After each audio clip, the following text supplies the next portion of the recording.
The information provided is not a substitute for legal and other professional advice where the facts and circumstances warrant. People should always consult their own legal or other professional advisors and discuss the facts and circumstances that apply to their specific circumstances. The information shared on Ask the Landlord is for educational purposes only.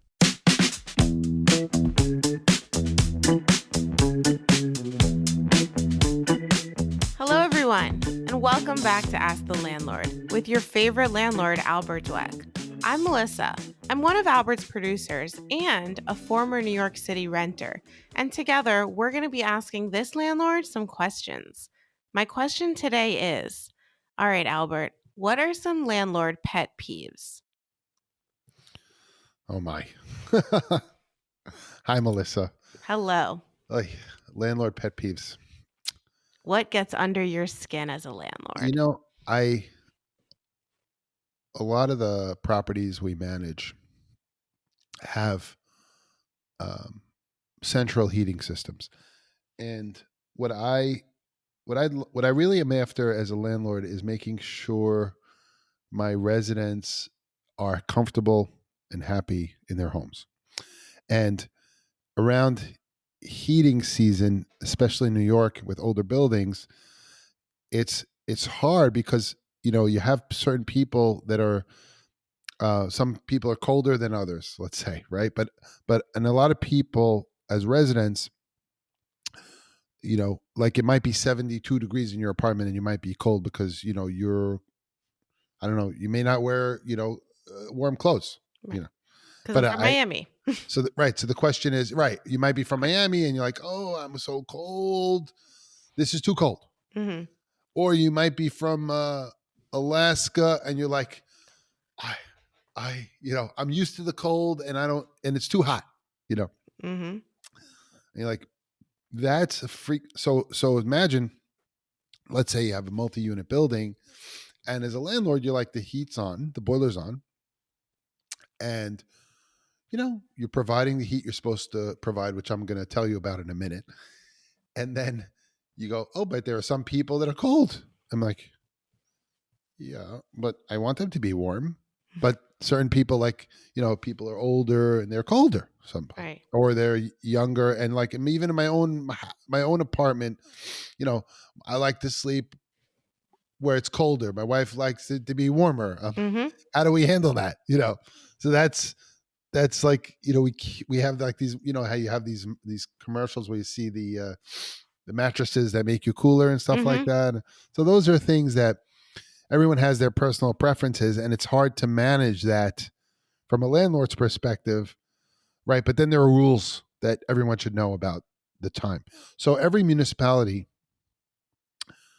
has some rules about when the heating season is, depending on the time of year and what the temperature needs to be in an apartment.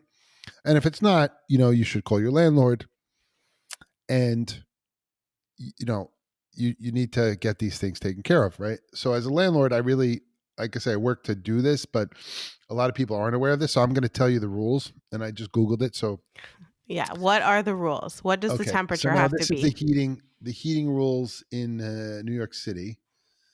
I'm going to guess. Let me guess. Go, totally. My guess for heating season in New York, what this means when the landlord has to turn on his heating system and it provides heat to the units. And we're going to discuss how All right. how My much and guess. when. By the way, I don't know if you know that, but there's actually how much the temperature has to be and what time. Okay. So my guess would be you have to turn on the heat like November 10th. It's good try. Okay. New York City heat law requires that landlords provide heat to their tenants during the heating season. The heat turn on date in New York City runs from October 1st Oh, to wow. May 31st. Good. Now, I'm just like, Google this. You can Google this. Right. The law defines heat as a temperature of at least 68 degrees Fahrenheit in all living spaces during daytime hours and 55 degrees Fahrenheit at night. That is cold. Okay. You That see is that? really cold. I'm a Okay. 72 gal. You see, but I'm just bringing that to your attention. So now let me get a little bit more detail, Mm-hmm. and then this is going to be related to COVID and the Spanish flu. Could we? Okay. I'm giving you like a teaser. Okay. Okay. So between 6 a.m. and 10 p.m., okay, I'm giving you more details. 6 a.m., so during daytime, heat must register at least 68 degrees when the outside temperature falls below 55 degrees. Okay. So Yeah. meaning when it's cold outside, it needs to be at least 68 Mm-hmm. inside. But if it's above 55 outside, it doesn't have to be. So what, do you go in and turn it on and off all the time, or you have someone do that? That's one of the problems. Let's discuss. That's a great question. So we'll come back Okay. to that. Because I We'll know come these back are to. old buildings. I don't think they have nests and I stuff, know. you Well, know? it's going to be related to the Right, thing that I right. said before. So give me a second. So let me finish this thing. So now we talked about between 6 a.m. and 10 p.m. Between 10 p.m. and 6 a.m., heat must register at least 62 degrees Fahrenheit. Hot water must register at or above a constant temperature of 120 degrees to the tap. Okay. So now you're like, wait a second. Let's just look at the 68. Some people are cold at 68. Mm-hmm. You I said you am. just told me 72. My wife is cold at 68. I'm cold at 68. So for now I sure. get a call from a tenant that says I'm cold. I'm like, but I have a temperature sensor in your apartment and it's 70 and it's supposed to be 68, but it doesn't change the fact that you are cold. You think you're cold, right? So that's one of my pet peeves is that, I can't. So then what do? Well, in my bedroom we put an extra heater, but it's annoying that you have sort of one system to control everything, Mm-hmm. right? And then unless you have individual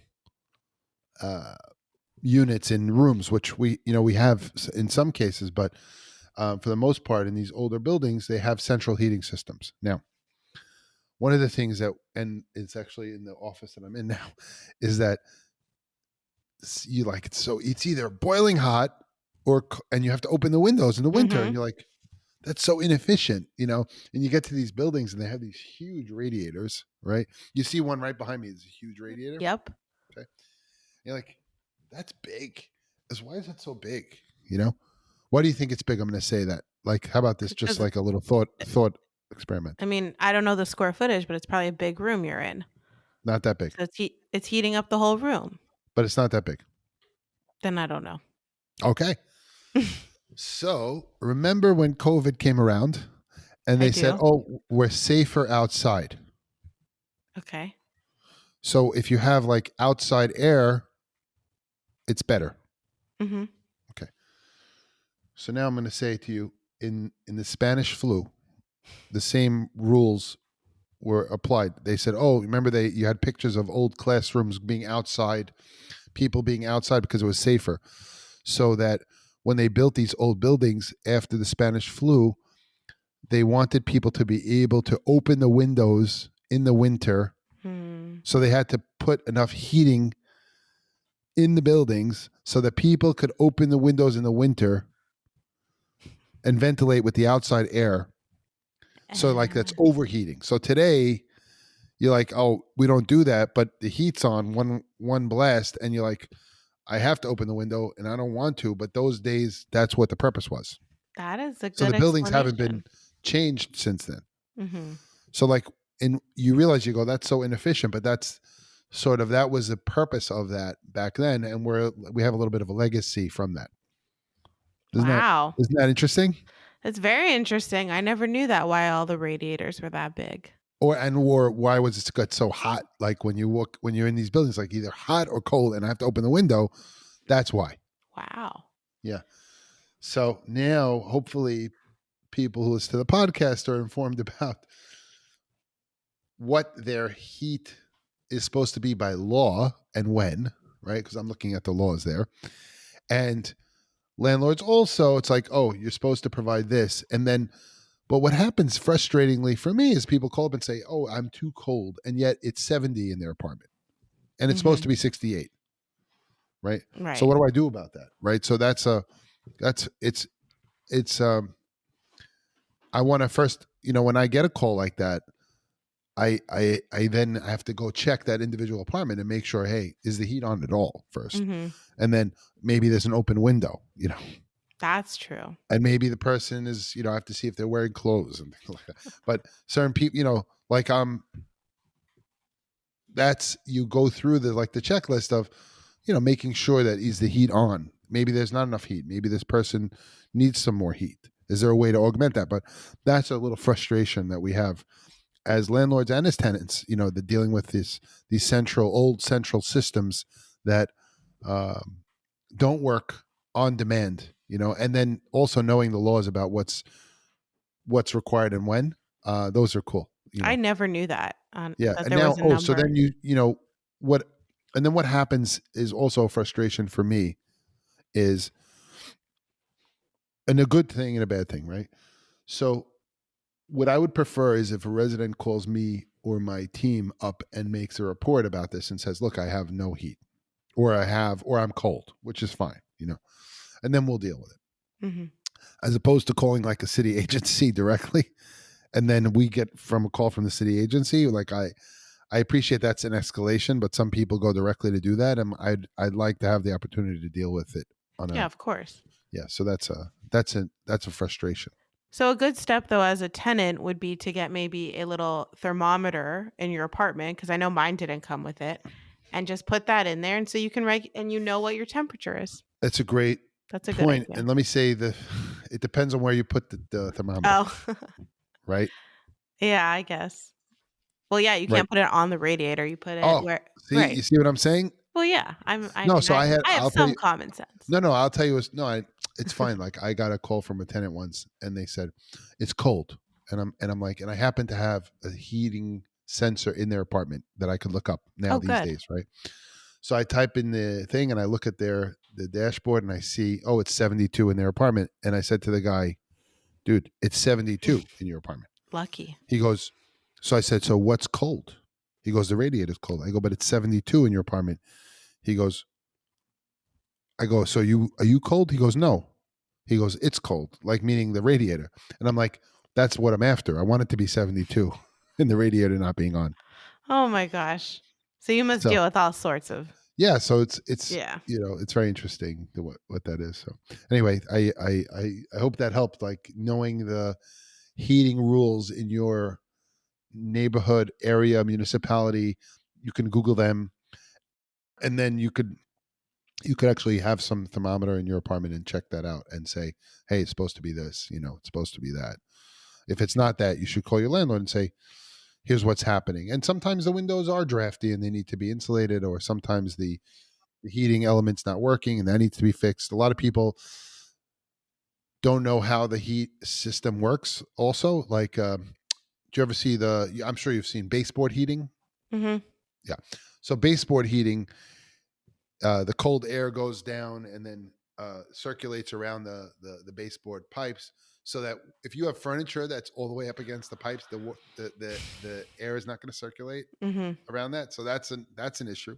We had these little plastic things you put under the couch. It was for the air and the heat, and it goes under. Yeah, so that's a good thing. Yeah, so that's an important fix. So sometimes you get into, you're like, I'm not going to have heat. Well, because you're covering the whole heating element. I know. So those are things that we can fix. And what about draft things like that?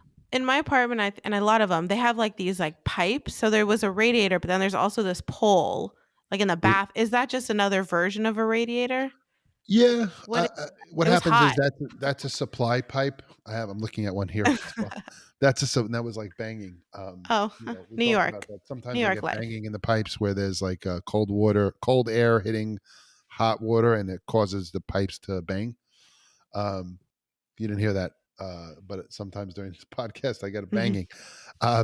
So that's those are pipes that supply heating probably to other apartments above you or below you, and those can be a source of heat as well.